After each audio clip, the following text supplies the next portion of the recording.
Good morning. It's Thursday morning, the morning briefing from the Celtic Way, and we're looking back on our defeat last night to Bayern Munich. It finished 2-1 to the Bavarians.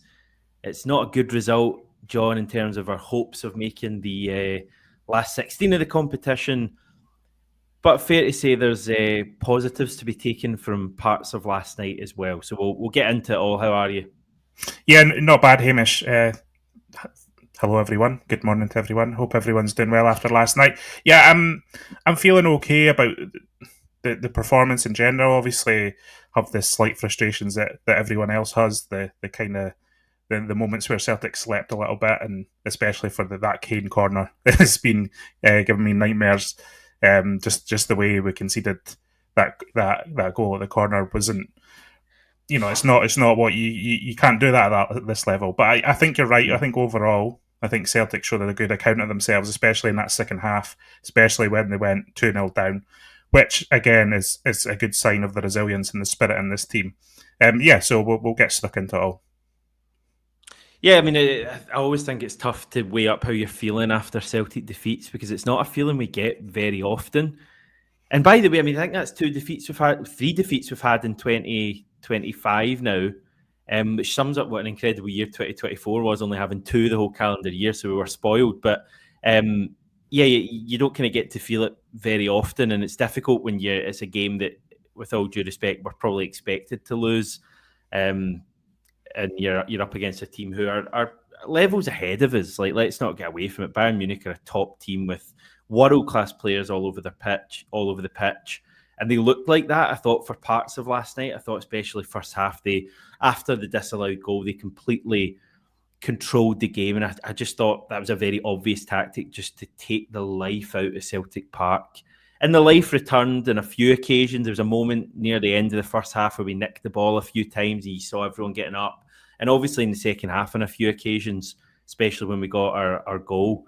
Bayern are a good team though, but I think Celtic are a really good team at this level. That was my big takeaway, I think, 12 or so hours on, is that we belong at that level. Okay, we might not win or even draw many matches against the top teams, but we belong in the same competition and the same level as them. I thought we gave a pretty good account of ourselves. I mean, the final half an hour, Bayern were holding on a little bit, and they were the ones looking for full time. So positives from me.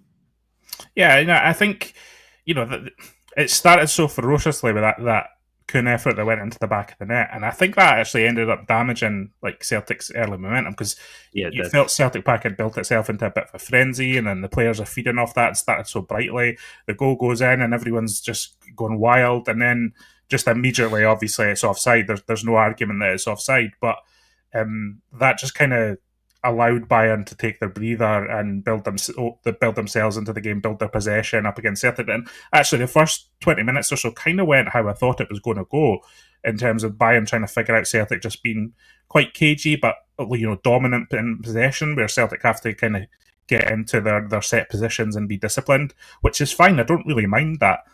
I think it was interesting after the game, Brendan Rodgers wasn't really particularly happy with the first half in terms of he just felt Celtic were a little bit passive. And my own thoughts on that, just it wasn't even out of possession, it was more on the ball. I just didn't think they had that bravery in the pass and maybe turning and getting the ball forward quicker or taking that riskier pass that you maybe need to cut through the best teams. Obviously, Celtic themselves are not wanting to give away cheap possession and immediately lose an early goal. So I can understand that mindset. But I think you started to see that bravery in the second half, especially when the substitutes came on. And you saw, the likes of Yang, for instance, who just seemed to have no fear at all last night, which is interesting. And I think if maybe we'd had that attitude from the first whistle, then maybe it's a different game. It's a difficult one to weigh up exactly why that happened, because the final, and people are talking about the final 10, 15 minutes. It was much longer than that for me. It was a final half an hour, almost. Yeah, well, for me, I mean, I thought when Bayern got the second goal, you noticed a difference straight away. Because remember, we had the run up the wing. I think it was Engels, and he cut it back, and Hatate had a tame shot where he should have done better. And that, I think, was right after Kane's goal. So was it a case of Bayern kind of loosening up a little bit and maybe allowing us a bit more? Or was it that possibly Celtic just felt a 2-0 down. Right, we're not really giving enough of an account of ourselves here. We've got nothing to lose now. Let's just go and play our football. I mean, I think it's, but I really think that Celtic responded well to conceding that second goal and really started to show what they are all about. And they were getting closer to Bayern. Like I say, I think they were braver with some of their passing combinations. I thought Engels really grew into that game in that second half. And yeah, I just thought, Celtic were definitely much improved. It might have been an element of Bayern just kind of protecting what they have, and they see this as an 180-minute kind of affair, and they were just kind of protecting their lead a bit. But it definitely allowed Celtic to have the platform to build themselves back into the game. And I know going to Munich and getting a result there seems far-fetched, but realistically, you're still alive in a tie. I think everyone's fearing when the second goal goes in that it's going to be 3-4, and then just everything is completely nullified going to Munich next week. But Celtic managed to show what they're all about and get themselves back into it. How many times have we seen that, like the Real Madrid game, where we just kind of the steam came out of us, and they just, it was a bit of a cakewalk for them in the final half an hour, finished 3-0. Even going back to previous Celtic teams, like remember the last time we were at not exactly this stage, but the last time we played in a knockout Champions League game, Juventus, the home game, they got an early goal. And that ended up 3-0, I think, to Juventus. So I think when Bayern got their second goal, we're all thinking that, aren't we? We're all thinking that the scoring's not going to stop here for Bayern. The tie's over. Next week's just going to be a bit of a token match, really, at the end of a really good campaign. So I think it's to the team's credit that they worked their way back into that. And clearly we're even bigger underdogs than we were at the start of the tie to win this. But it is only a goal. I mean, if we could go out in the Allianz next week and do what we did in the first minute at Celtic Park, except it's onside, and suddenly the tie's level, like it's obviously pretty unlikely, but I think that's great, the fact Celtic worked their way into it. And I'd see, to be honest, I'm just full of praise. I mean, I think we're playing at the top level here. I mean, you get to the knockout stage of the Champions League, these teams come alive. That was Bayern, full pelt last night, huge game for them. Full team pretty much, top players, really focused, really good in that first half. And we didn't really well. We were the ones that looked the stronger as the game went on. So I just think you keep backing Brendan Rodgers. Keep giving that guy money to spend. Kieran Tierney's going to come in the summer. He's going to make such a difference. I'm not going to call out Greg Taylor because Greg Taylor's been a great player for Celtic, and I'll stand by that. Kieran Tierney's going to be a game changer for us at left back in these kind of games at that level. Other positions potentially you could look at, but I don't think we're a million miles away from being a really top kind of European side. We're never going to be Bayern Munich level, obviously, but we with a better draw, we could potentially one day be looking at winning a knockout tie in this competition, I believe. I think the point on Kieran Tierney is correct. I think he's just used to playing top-level wide players, obviously more often than Greg Taylor is, who, Elise does that to players across Europe, so I'm not, he's a fantastic player. I think Elise is a fantastic player, but, again, he's left kind of one-on-one in that situation, and I just think anyone watching football would back Elise in that situation more often than not, and that's what happened. What you don't expect is them to stick it into the top corner from there, because it was an outstanding finish, like unbelievable finish. That's probably one of the best finishes we've seen against us in Europe this season. No, Dortmund had a couple, but that was right up there. Again, just bring it back. I mean, a lot of people talking about the corner, and that is the frustration for me. Just it seemed a bit disorganised at the corner that Kane scores from, and I've looked back at it a few times. And I know it looks like Greg Taylor's dragged away from Kane, but Greg Taylor's left kind of marking two players, and it looks like Alistair Johnston is the spare man in that defence. And I think he was on Kane earlier in the game, and I just think he loses. I don't know what's really happened there. It just seems disorganised because he's quite far away from Kane. It's not like Kane peels off of Johnston. Johnston just finds himself in the middle of the kind of melee. And then Greg Taylor's left marking, I think it's Guerrero and Kane, which you can't ask him to do, let's be honest. So Johnston goes wandering there, maybe just gets caught up in the moment a little bit, but you can't, and Brendan Rodgers called this out after the game as well, you can't leave Harry Kane at the back post with a free header because he's going to Twice. he missed exactly. He missed a couple of chances. So if you let him do it 2 or 3 times, it's almost guaranteed that he's going to score one of them. And unfortunately, that's what happened. I don't know if you saw Joshua Kimmich after the game speaking. He quoted the saying, "Harry told me at half-time to take the corners towards the far post because he was relatively free there.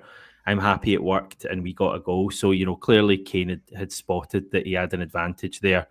So yeah, that was, I think the timing of the goal was disappointing, like right before halftime, then right after halftime. It was just a kind of bit of a sucker punch. But yeah, I thought Celtic were good. Just on Brendan Rodgers' comments in terms of like being a little bit passive in the first half, like I was watching it kind of content with the way we were playing. Now, obviously, my opinion isn't important here. It's the manager. He wants us to play a certain way. But I didn't think Bayern were actually causing us too many issues. I know they had a lot of the ball, and it was a bit frustrating that we couldn't really keep it. But in terms of our defensive organisation, I thought we were doing all right until the goal. I think Brendan Rodgers' point is that when Celtic are more aggressive defensively, they carry more of a threat in an attacking sense too, and maybe catch Bayern in some traps, etc. And that passivity was I think that was a frustration because I think Celtic just showed a little bit too much respect to Bayern. I felt it was a little bit too comfortable for Bayern in that first half, just a little bit too safe for them. And I think Celtic were just a little bit risk averse. But look, they're playing in the first knockout game that Celtic have played in over a decade. There is stakes to it, and that's obviously going to be a factor for a lot of these players who haven't played in one of these knockout ties. They simply haven't. And so that risk-averse nature is only natural. But I think you're right what you said earlier. Like this, we need to stick with Brendan Rodgers and we need to give him everything he wants at Celtic. Because when the Celtic team started to look like the Brendan Rodgers team in the second half, we're pretty good going toe-to-toe with Bayern Munich,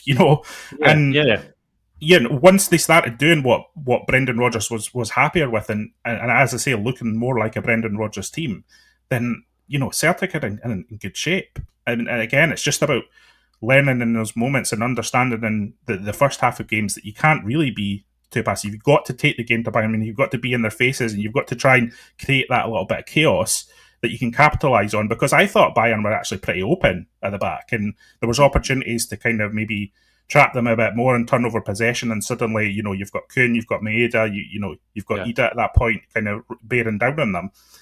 And we just didn't manage to do that often enough in the first half. And I didn't think Celtic had that threat in the first half, and I just felt Bayern were a bit too comfortable. But as you say, they didn't do much. They didn't really do much to break Celtic down until right at the end of the half. So, it's give and take in that sense. It's not a massive criticism. I think it's just an attitude thing at this level. Yeah.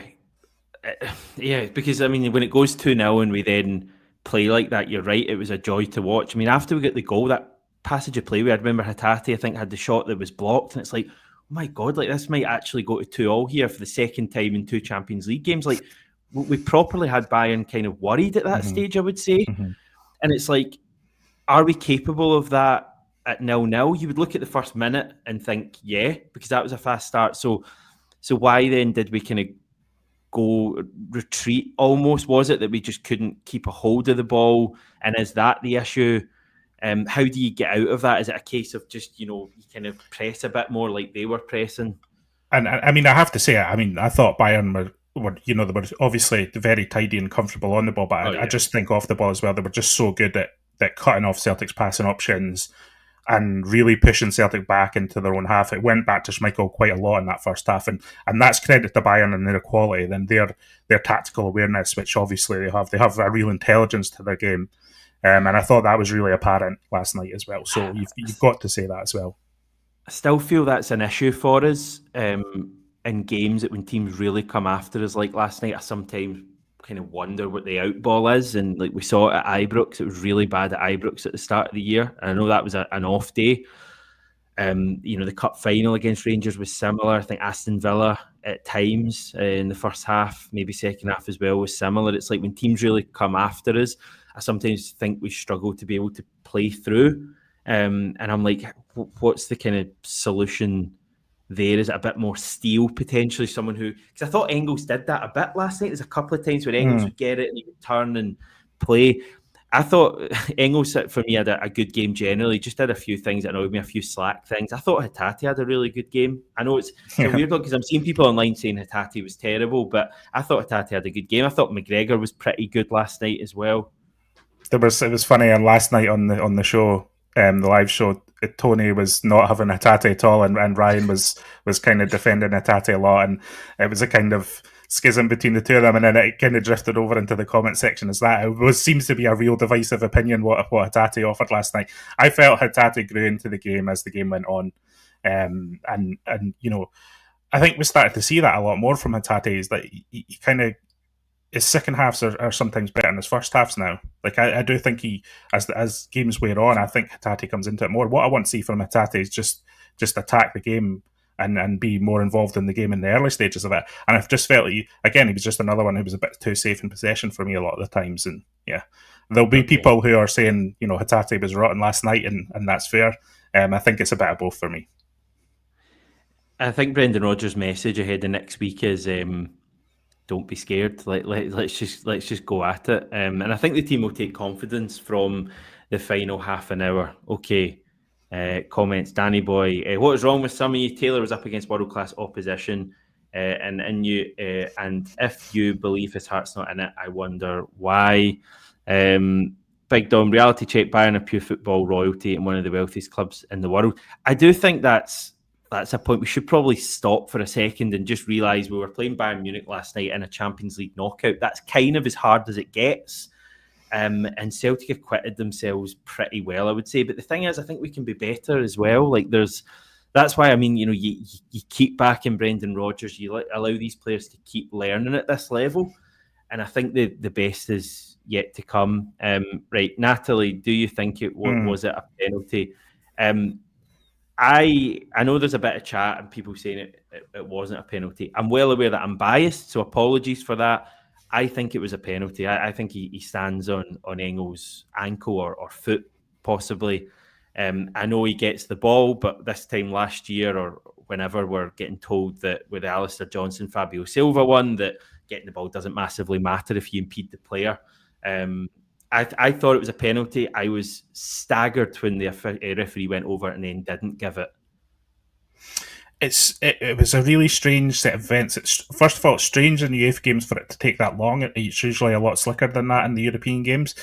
And obviously we know what the VAR process is, that the people in the room who were reviewing footage obviously thought it was enough of a clear and obvious error to disagree with the referee's initial decision. So it seems like the referees were disagreeing on it, which, you know, how is everyone else supposed to look at that? I think as looking at it as a Celtic fan, I think you've got to say, you know, that's a penalty. I think what the argument might be is that as he does play the ball, right? But as he plays the ball, where his foot lands, he can't help where it lands, and it lands on Engels' foot.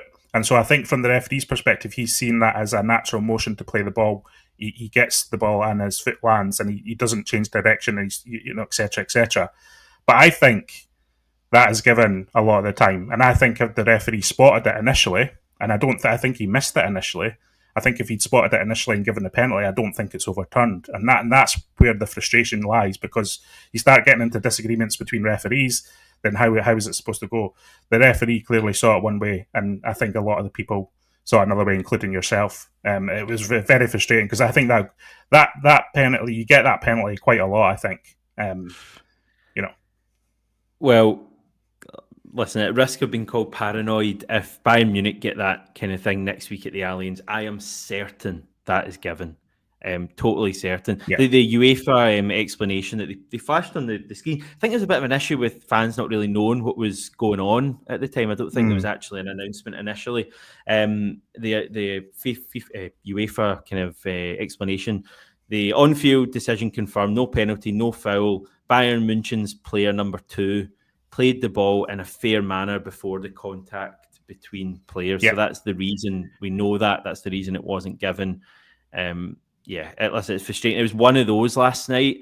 Just felt like nothing was going for us with the disallowed goal. It was just really unfair. I know it's offside, so you can't argue with it. The penalty Dyson going around Neuer and then just sliding it wide. So I'm really glad we got our goal last night. I think we deserved it, to be honest. I know Bayern had a lot of the play. Did Bayern have too many massive chances, really, when you look at it? I think maybe there was a chance at 3-0 where Schmeichel makes quite a good save. Kane had a header in the first half. There was one where he was offside, but I think our XG was ahead of theirs without sounding like Philippe Clement. That tells you something. So, no, positive. What chance do you give us next week then?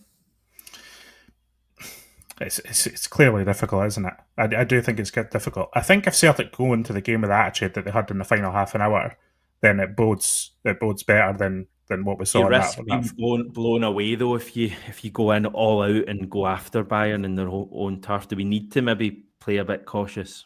Listen, I think what we've seen is that if Celtic do go behind now, there's only been one occasion in Europe when they've been absolutely battered. If Celtic do go behind now, I think they can back themselves to either sit in and be resistant and avoid that drub-in or come back at a team. And I think you can't go into a game with the fear that you're going to get a drub-in. I don't think that's how it works. And I don't think that's how these players work. And I think that's almost setting yourself up for disaster.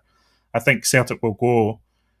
And I don't think they will have... I didn't see fear in Celtic last night. It wasn't that they were scared of Bayern or scared of the occasion. It was just they were a little bit risk averse, and I think that's a positive, because I think we've seen in the past where Celtic have looked, a little bit terrified, a little bit rattled at this level. So that's what I'm talking about. That's what happened in Dortmund. That's my fear for next week. I'll be honest with you. I'm not massively looking forward to next week. I fear it could be one of those horrible nights, and I'm sorry if that's whatever. But the team are still to prove to me that they've learned from that. So I want to see that next week. I want to see us like we were in against Atalanta and Bergamo, resolute defensively. We can't have the start like we had at Villa Park or in Dortmund. It needs to be a solid performance. And if it's 0-0 or level going into the second half, final half an hour, then maybe a bit of nervousness, creeps into the stadium and we can play in that. But it's just difficult. That's the magic of football. I think when you keep yourself, when it's just a goal, it is just a goal in it. And again, if they score a third last night or they go in and comprehensively win the game, then it's a totally different conversation. But I think Celtic have to go to Munich with the belief that something is still on here. Yes, it's a remote possibility.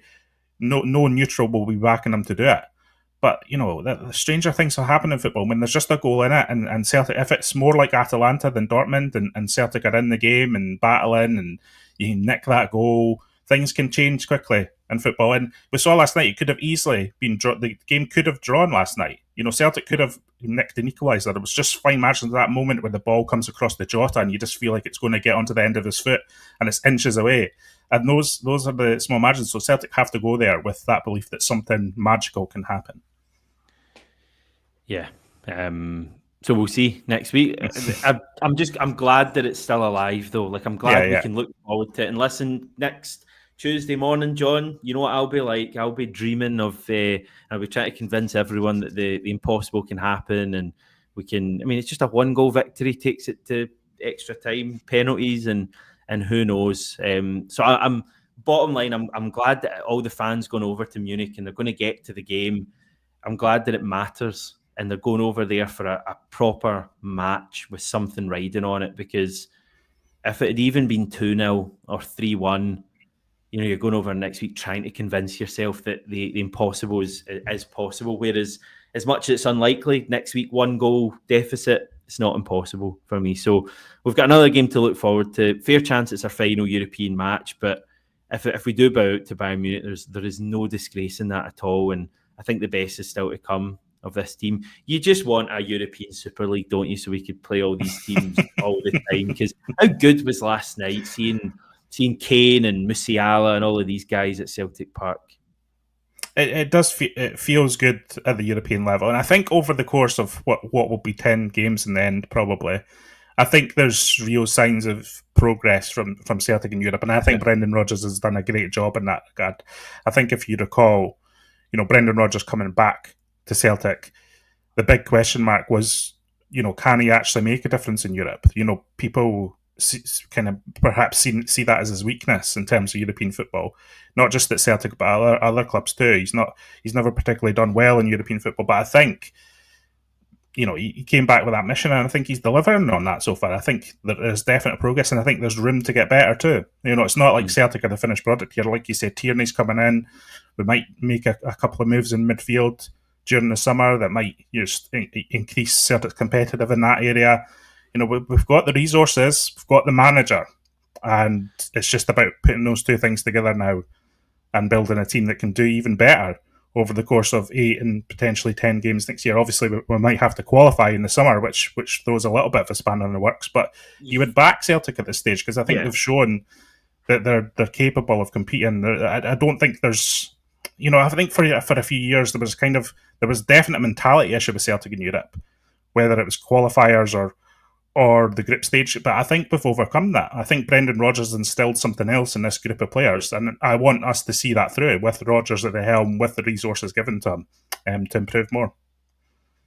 I mean, it's undeniable the progress. You go back to a year ago, and I know we'd just beaten Feyenoord, but last year was I know we weren't a million miles away. That's what we kept saying, and maybe some people could maybe see signs of what we're seeing now potentially. But we're a long way away from where we are now in terms of coming unstuck in games. Like last year, I'm convinced if Bayern had gone 2-0 up, we wouldn't have come back to 2-1. So I'm really happy where this team is at the moment. I think European stage, we're getting there. You would hope next year, obviously qualifying is going to be a thing, but I feel all right about qualifying. I think we'd be seeded probably. And I think this team would probably be okay, but we can talk about that when we get there. If we get through, you'll be looking for more progress. The domestic stuff's just great as well. We're so far ahead of everyone. So we lost last night, but it really hasn't dampened any of my enthusiasm for this team. Yeah. I think they're a really good team. And I think that's what we all wanted before kickoff. We wanted Celtic to give a good account of themselves in a knockout tie against Bayern Munich, and I think they did that. The defeat was the defeat, and as I say, if you don't leave Kane or Mark to that back post, do Bayern have the stuff to break Celtic down in another, in the rest of that match? They didn't create a massive amount of chances as you've noted. So, yeah, I think there's definite positivity around. Obviously not the result, but the way Celtic have acquitted themselves last night, and obviously over the course of the 8 games prior. Ray, well done. I'm happy today anyway. If folk want to find fault, not talk about the positive, then it's up to them, but it must be the depressing way of living. We haven't even really touched Hazel saying Jota Maida Kuhn next week. That's maybe one we can park for nearer next time. But in one word, are you for that? Yeah, I am, because I think Daisameda was pretty excellent through the middle in that second half last night, and I think again that was another reason why Celtic improved throughout the course of the game was that switch. And I do want to see just a lot of rotation at the weekend again as well. Yeah. I want Celtic to put everything into next week. That's what I'm actually looking for. We touched on it about the start, but I'm looking forward to Yang starting at the weekend, for instance. I think he will start at the weekend, and deservedly so, because I thought he came off the bench and was one of our better players when he was on the pitch. I would make a lot of changes at the weekend. I'd be tempted to play a similar team that played against Wraith potentially, because we're in such a good place in the league. So I'd be more than happy to see Brendan Rodgers do that on Saturday, and then we'll gear up for Bayern. Plenty going on the website, etc. Tony and Ryan sorted out their differences. Yeah, they have. A few people asking if Ryan's okay and got up the road okay. He was late last night outside Celtic Park recording. As you know, Hamish, a few people in the background, etc., etc. But he's fine. He's up the road. He's getting all my stuff today. I think he's digging into the Stats Bomb and Y-Scout stuff to give a full analysis of what happened last night. So that'll be on the site later. We've got plenty coming up on the site and the channel over the next few days that we're kind of working on in the background. So stay tuned to us. Great stuff. Thank you, John. Thank you, everyone, for tuning in. Enjoy the rest of your Thursday. I'll return this time tomorrow.